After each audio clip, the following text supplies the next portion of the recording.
And the third chemical properties of carbohydrate, it includes major test is this Benedict's test.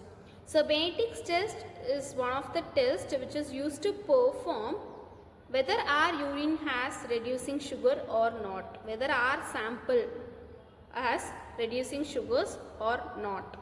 And in this Benedict's test, we are going to add Benedict's reagent in our urine sample, and in Benedict's reagent is a mixture of sodium citrate, sodium carbonate and copper 2 sulfate pentahydrate. And this solution, when react with urine, it changes the color from blue to brick red color only due to the reduction of copper. Yes. So we need a test tube for that, sample and Benedict's reagent, and we need a water bath or any of the heat producing equipment.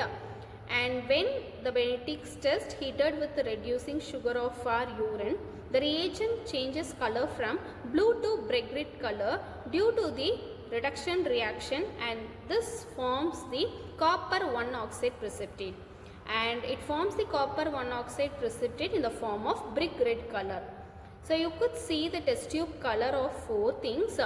If the urine and the Benedict's reagent together added and it is heated in the water bath, when it remains same as like blue color, there is no reducing sugar present in the sample. While heating, if the test tube solution will change the color from blue to green or yellow, it indicates the traces of reducing sugar is present in urine. And the same color changes to orange, it indicates the moderate amount of reducing sugar is present in the urine. And finally, it changes colors from blue, green, orange and finally to brick red precipitate, will indicate the confirmation of large amount of reducing sugar is present in urine, and we need to consult the doctor for any diabetes mellitus condition.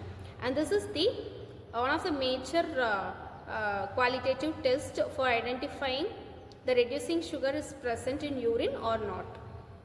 And this test is performed in the laboratory to identify the sample, urinary sample. And coming to the functions, carbohydrates serves as the primary energy source, and this is broken down via glycolysis cycle or Krebs cycle to provide energy in the form of ATP.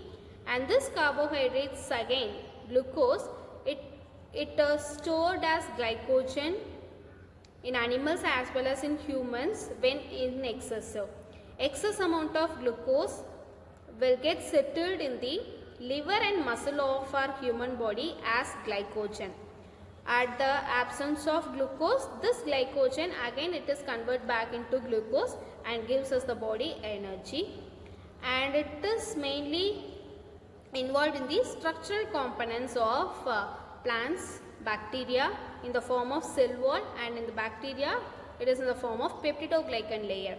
So both cellulose and peptidoglycan layer having the carbohydrates as base molecules, and it just involves in the structural components.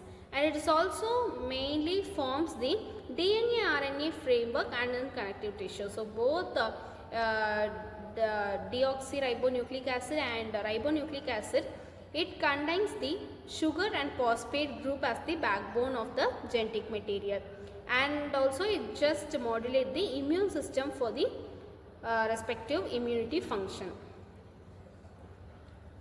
Yes, coming to the summary, we all have seen in this video the carbohydrate classification. So there are divided into 4 types: monosaccharides, disaccharides, oligosaccharides and polysaccharides. Monosaccharides having only one sugar molecule, disaccharides having 2 sugar molecule, oligosaccharides having 2 to 10 sugar molecules, and polysaccharides having more than 10 sugar molecules. Coming to the example, glucose, fructose, galactose is the monosaccharide example. Sucrose, lactose, maltose, it is the disaccharides example where 2 monosaccharides combines to form these sucrose, lactose and maltose. And oligosaccharides example raffinose, stachyose, and polysaccharide example starch, glycogen and cellulose. whereas starch having the two components like amylose and amylopectin. And coming to the function, it is having the carbohydrates as energy source and storage as glycogen and structural framework of DNA and RNA and the immune modulation. And coming to the physical properties, it is having the diastereoisomers and diastereoisomers, and in chemical property we are having oxidation, reduction and Benedict's test. And this is the overall summary of this PPT. Thank you.